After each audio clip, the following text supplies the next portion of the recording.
예, 시청자 여러분 한 주 동안 잘 지내셨죠? 신윤입니다. 이해랍니다. 요새 근데 우리나라 또 정치권이 시끄럽습니다. 김만배 신학님 두 사람의 허위 인터뷰 의혹에 관한 논란 계속 커지고 있고요. 이재명 대표의 단식 이것에 그리고 이재명 대표에 대해서 과연 체포동의안이 넘어올 것인가, 이런 문제들 때문에 참 여러 가지 정치권이 시끄러운데요. 이럴 때일수록 정말 경험이 많으신 분의 얘기를 듣는 게 굉장히 중요하겠죠. 이분의 목소리를 통해 듣는다면 더 특별한 시각, 특별한 해안을 얻으실 수 있지 않을까라는 생각이 듭니다. 민주당 대표를 지내신 정대철 헌정의장님과 오늘 얘기 나눠보도록 하겠습니다. 안녕하십니까? 안녕하십니까?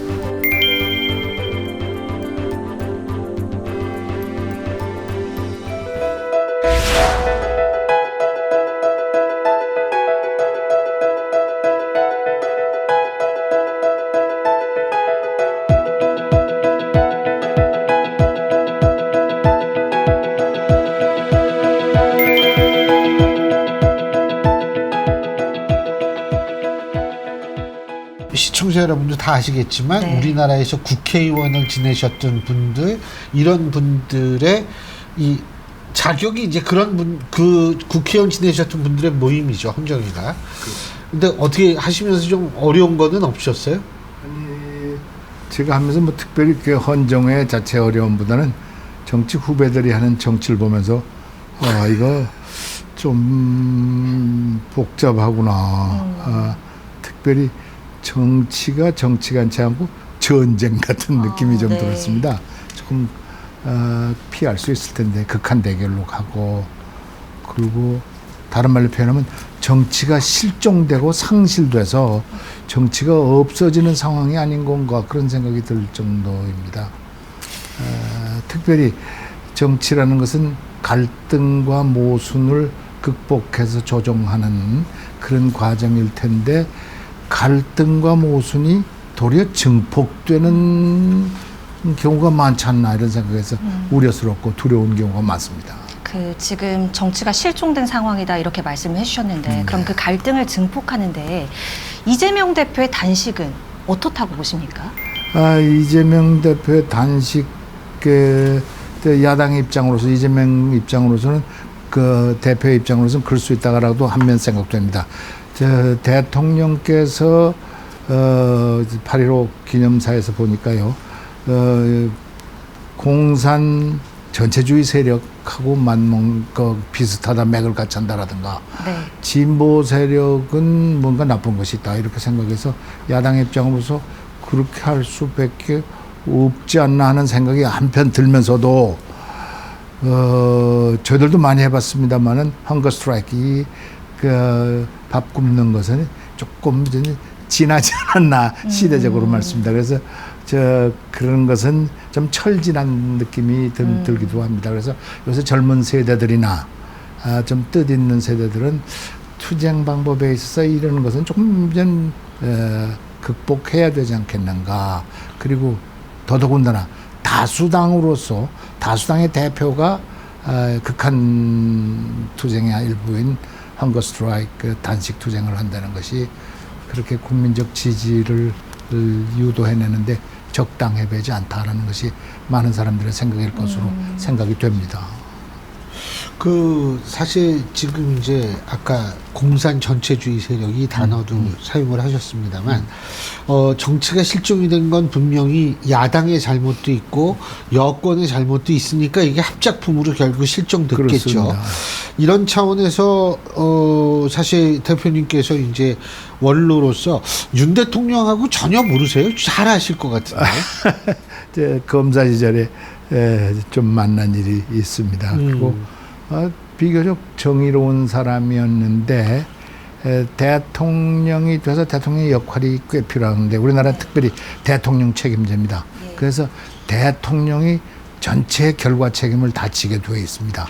그래서 대통령이 우선해서, 더군다나 여소야대 상황하에서는 특별히 야당과 시민단체들을 적극적으로 만나서 경청하고 대화하고 또 의견도 조정하고 조율도 하고 이렇게 되고, 첫째 야당을 동반자로 생각해야 되는데 아까도 제가 조금 말씀드렸습니다마는 최근에는 이게 상당히 조금 경직화되셔서 용어 텀을 걸러는데도 굉장히 조금 문제들 발생시킬 만한 이제 공산 무슨 전체주의 세력하고 같다라든가 우려스럽다는 등 진보 세력의 문제가 너무 많다는 등 이래서 동반자로 함께 더불어서 나갈 수 있어서 그래서 정치가 화해, 포용, 상생, 협치로 갈 수 있는 것을 대통령 스스로 차단하고 있는 것 같은 그런 느낌이 들어서 상당히 걱정스럽다 이런 생각이 듭니다. 전화 가끔 안 하세요? 네? 윤 전화 대통령. 뭐 요새는 전화 별로 없습니다만은 예전에는 좀 그래도 옛날에는 뭐 제가 하기도 하고 저기서 오기도 하고 그랬었는데 요새는 이제 5월달에 만나기로 하고 지금 아직 못 만나고 있습니다만은 하여간 대통령이 정치를 한 번도 안 해보셨지 않았습니까? 예. 그래서 정치를 안 해보셨으면 지혜롭고 정치 경험이 풍부한 분들하고 자주 교류하고 대화하고 그분들의 의견을 경청했으면 좋겠는데 들리는 소문에는 그분이 뭐 많은 사람하고 또는 정치인들하고라든가 하고 교류를 한다든가 대화를 한다든가 이런 소문이 없습니다. 그리고 그분들이 그런 분들이 특별히 보좌해 줘야 되고 이래야 되는데 그런 것이 없어서 너무 자신감이 충만하지 않으셨나 이런 좀 걱정되는 측면도 조금 있습니다.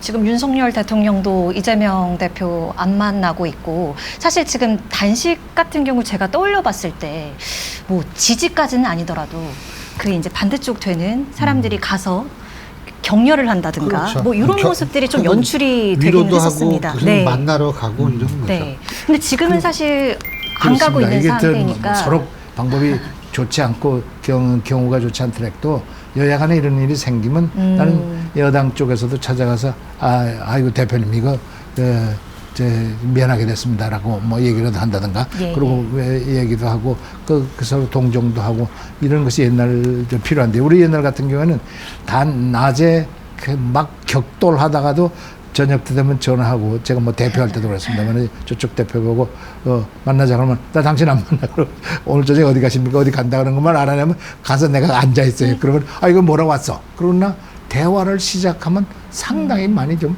풀린단 말씀입니다. 근데 요새는 만남이 없어졌습니다.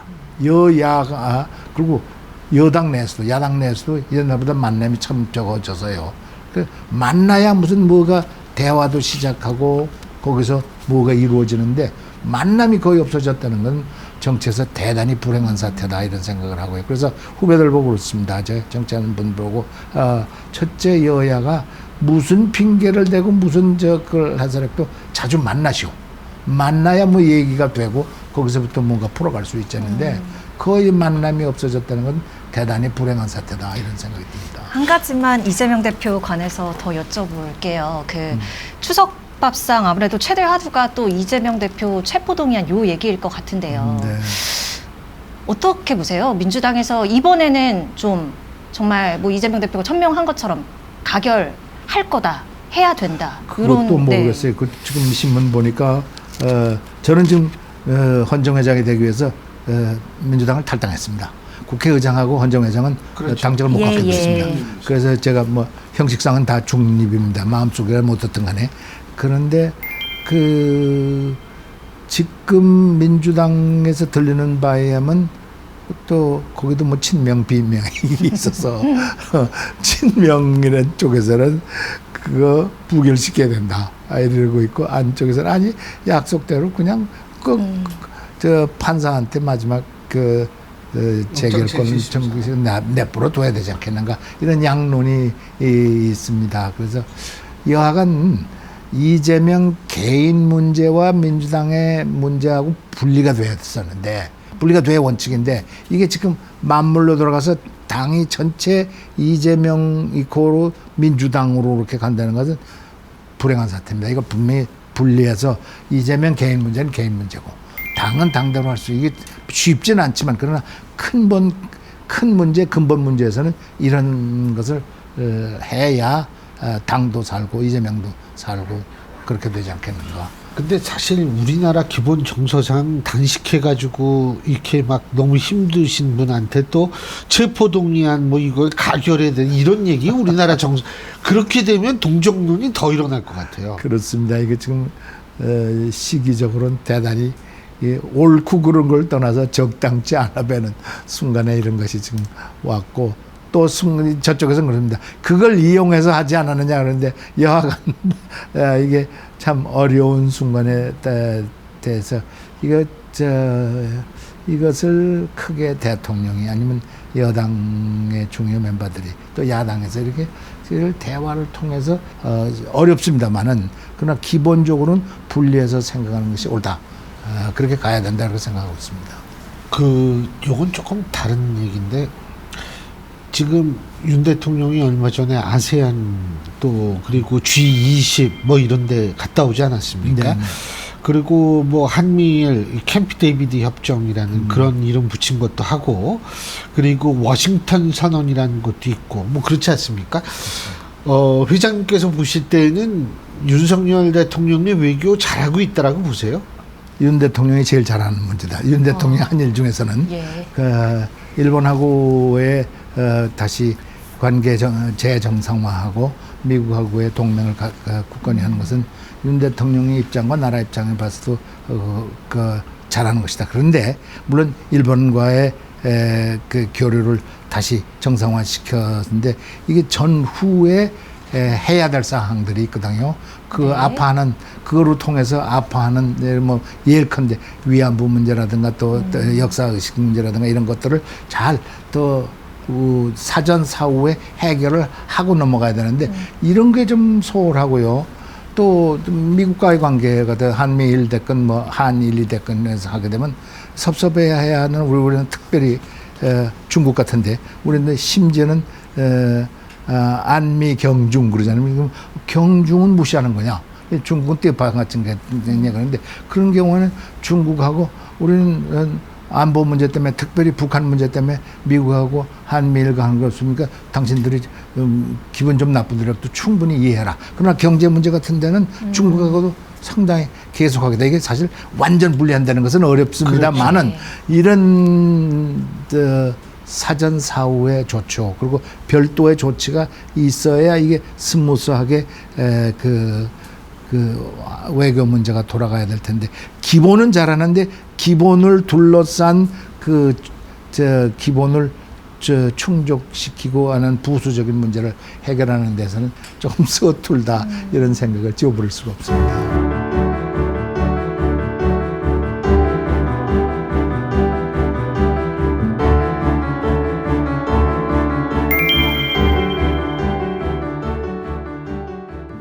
어쨌든 워싱턴 선언이 상징하는 그러한 것들이 이제 소위 말해서 북한의 핵에 대항하는 나름대로의 우리의 준비다라고 볼 수가 있는데 일각에선 그거 가지고 안 된다. 그렇습니다. 우리도 핵을 가져야 된다라는 주장이 나오고 있습니다. 어떻게 보십니까? 그렇습니다. 즉 핵 문제에 관한하도 나토의 경우에는 핵 공유입니다. 예. 우리는 아직 공유까지 가지 않고 핵 사용하는데 사전에 충분히 조정하는 컨설터티브 무슨 그룹이다. 뉴클리어 컨설터티브 그룹. 그래서 핵 협의체 그러니까 핵 사용하면서 긴밀히 협의하고 사전 사후에 대처하겠다는데 나토에 비해서는 뭐 그건 핵 공유로 되어 있으니까 상당히 못 미치는 거고요. 거기다가 한국에서는 지금 거의 절반 이상의 과반수 이상이 지금 북한이 핵 보유하는 경우인데 핵에는 핵으로밖에 대할 수 없지 않냐. 재래식 무기 갖고는 대할 수 없으니까 한국도 핵 가져야 된다는 주장이 지금 과반수 이상으로 올라가는데 현실적으로 미국이나 소위 IAEA 거기서 한국이 핵 보유하게 되면 일본도 보유하게 되고 이게 또 다른 차원에 가서 도미노 현상이 일어나서 이거 용납 못하겠다는 분위기여서 아마 스스로 핵 보유하기에는 상당히 어려운 상황이나 물론 미국의 일각에서는 한국도 핵 보유하게끔 용여해야 된다 이런 생각을 갖고 있는 사람들이 있지만 그건 소수고 전체는 핵보역에 대해서 한국과 좀 긴밀하게 그 관계를 맺는 것은 좋지만 그 이상은 그리고 아직도 핵 공유는 좀 어렵다. 한국이 옛날에 핵 개발을 하려고 박정희 대통령 시대 때 한 적이 있습니다. 그게 그때 그거 좌절됐었는데 사실상 핵 보유국인 북한 거기다가 막 날뛰는 김정은 체제에 놓고 우리가 편안하게 미국만 믿고 가는 것이 이거 가능하겠는가? 이 사람들이 우선 핵 서브마린 뭐 핵 그 운용으로 아니라 서브마린으로 쏠 수 있는 SMR을 갖고 핵 잠수함을 갖고 미국 근처 뭐 예를 들면요 최악의 경우에 캘리포니아가 나타나서 거기다 핵을 썼다. 그런데 그때도 한국을 안보를 걱정해 줄 수 있겠는가 이렇게 극단적인 걱정하는 사람이 있습니다. 그때는 진의 걱정이라 한국이 어떻게 자빠지건 모르겠다 이런 생각이 들 수가 있다는 그렇죠. 예, 걱정이 되는 것은 또 사실입니다. 이 김만배 신앙님 입시 이 사건 어떻게 좀 바라보고 계세요? 그전 구체적인 내용은 잘 모르겠습니다. 그러나 하여간 이런 문제가 빨리 야당 대표 문제와 개인의 비리 문제로서 이게 지금 1년 이상 끌고 있는데요. 네. 빨리 끝나서 이게 가부간의 말씀입니다. 이게 지금 이게 어느 갈라지면 기소 여부, 그다음에 구속 여부 이런 것이 난 빨리 한두 달 내에 모든 것이 종결돼서 그렇지 않으면 이게 민주당도 가라앉습니다. 지금 총선을 앞둔 민주당이 당 대표가 개인 비리 문제로 그냥 검찰청이나 자꾸 불러다니면 이 인기가 되겠습니까? 그래서 이 문제가 빨리 해결돼서 또 특단의 조치가 이루어져서 민주당이 스스로 자립하고 살아날 수 있는 그런 경우가 만들어지고 또 그렇게 경우를 만들도록 노력해야 되지 않겠는가 이런 생각을 해봅니다. 근데 지금 이제 국민의힘 입장에서 볼 때는 김만배 신학님의 허위 인터뷰 의혹을 대선 공작이다. 뭐 이런 식으로 지금 나오고 있고 민주당은 허위 이거는 완전히 이건 또 다른 기만 작전이다 이렇게 지금 나오고 있는데 정치를 오래 하신 회장님으로서 보실 때에는 뭐 대선 공작이다. 전 이것도 좀 너무 나간 주장이라고 생각은 하고 저쪽에서 기만이라고 얘기하는 거 뭐 그쪽도 그러니까 양쪽이 지금 주장이 너무 나가고 있는데 과거의 사례를 이렇게 보시면 선거에서 이렇게 서로 좀 아무래도 이기려고 하니까 뭐 이런 경우가 있었나요? 뭐 과거에도 후보자 개인의 문제 예를 들면 뭐 이회창 후보, 김대중 후보 뭐 다 이런 때 개인 문제 갖고 저쪽에서 들고 나오고 양쪽 반대편에서 들고 나와서 그게 결정적인 영향을 미치기도 하고 안 미치기도 한 경우를 봅니다. 근데 이번 경우도 뭐 각자의 입장에 따라서 좀 달라지겠습니다만은 지금 신 교수님이 얘기하시듯이 서로 극단적으로 나가는 것은 나 바람직도 하지 않고 그렇게 보여지는 않는다는 것이 저도 개인적인 판단입니다. 예. 근데 이게 선거라는 게 진짜 근데 하여간 예전에는 아까도 말씀하셨습니다만 이게 서로가 좀 만나고 소주도 한잔 하고 이런 게 예. 있었는데 요새는 드물어졌어요. 같은 정당 내에서도 계파가 다르면 안 만나요. 그런데 누구는 이렇게 요새 디지털 세대라 예. 디지털 세대는 아주 치밀하게 되는 세대들이라 이렇게 옛날 아날로그 시대처럼 좀 로망이 없는 세대들로 바뀌어서 그래서 이런 행태가 정치 모양이 바꿔지고 있는 것이다. 그럴 수 있을 거예요. 그럴 수 있는데 우리는 아직도 저 같은 경우에는 좀 아날로그 시대 때 그 로망이 그립고요. 또 그 사람 노름인데 또 제가 변명을 하자면 2500년 전에 아리스토텔레스의 정치학이 아직도 교수지만 배우면 예. 2500년 동안의 사람 간의 관계는 결크게 많이 변하지 않은 것이다. 그렇다면 지금도 맞아요. 사람 간의 관계에 있어서는 정치 같은 데서도 과거의 좋은 점이 무슨 세대가 변했다 하더라도 또 좋은 것은 상당히 참고가 되고 써먹을 수 있을 것 같다 이런 생각이 많이 듭니다. 네. 또 회장님께 또 들어볼 수 있는 이 부분을 여쭤보고 싶어요. 현실적인 개헌 방향.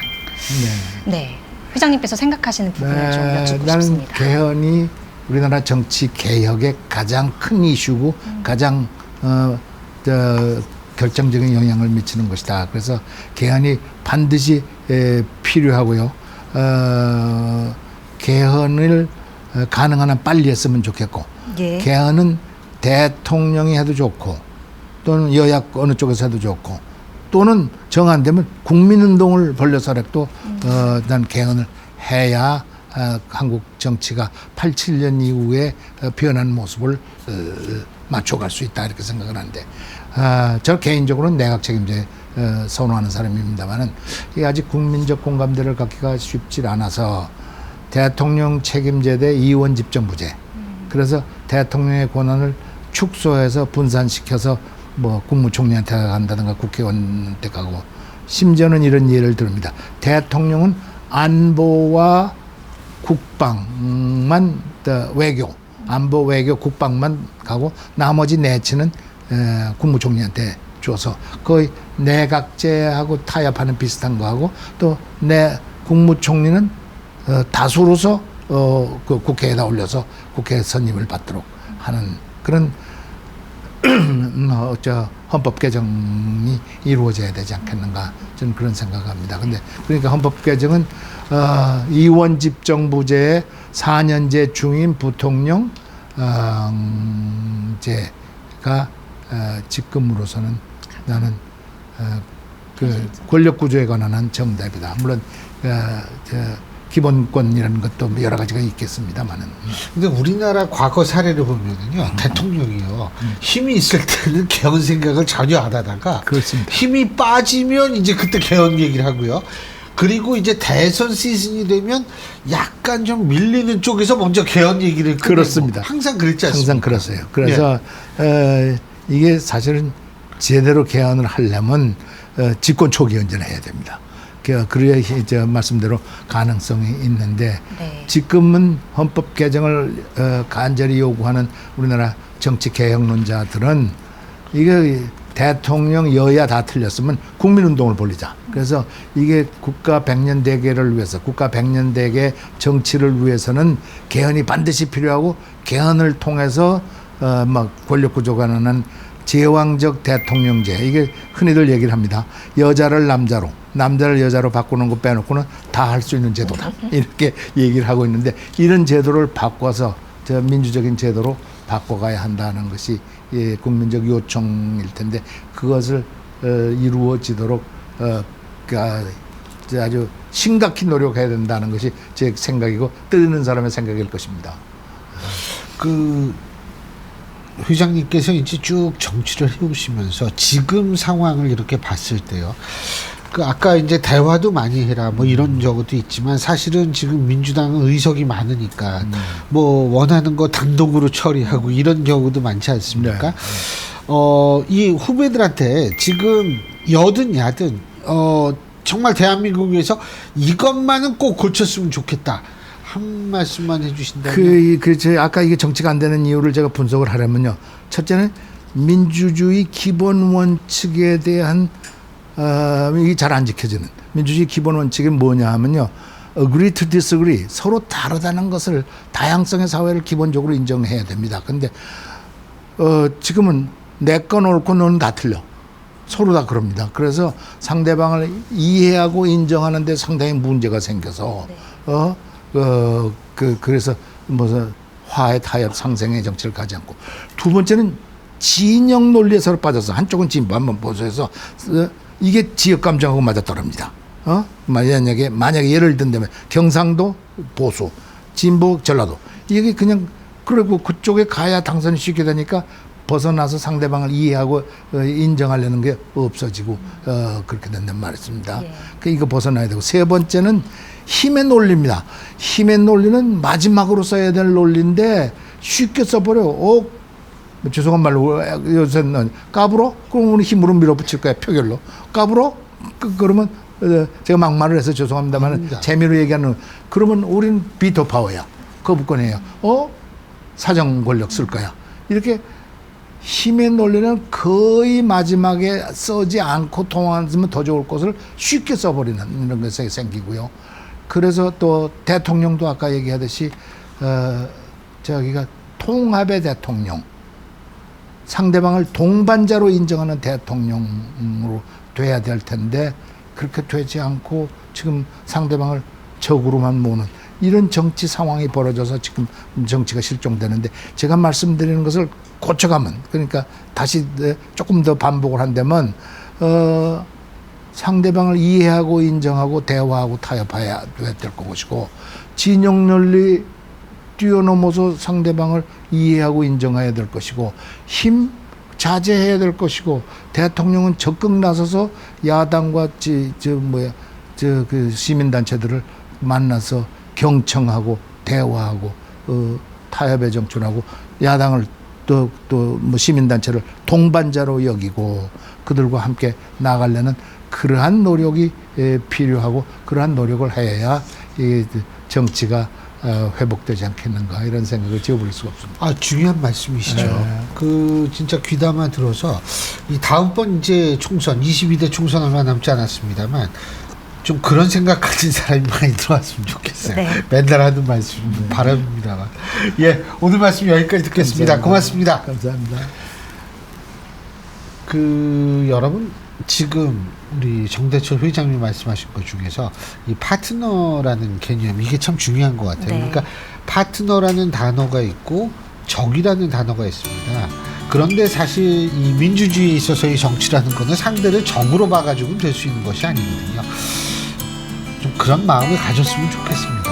너무 상대를 적으로 생각해서 타도의 대상으로 바라보는 이런 정치는 이제 좀 그만해야 돼요. 이건 사실 정치가 아니거든요. 좀 제 궤도에 오르는 정치를 봤으면 좋겠네요. 네, 오늘 귀한 말씀 들어볼 수 있었고요. 저희는 다음 이 시간에 인사드리겠습니다. 함께해 주신 여러분 고맙습니다. 고맙습니다.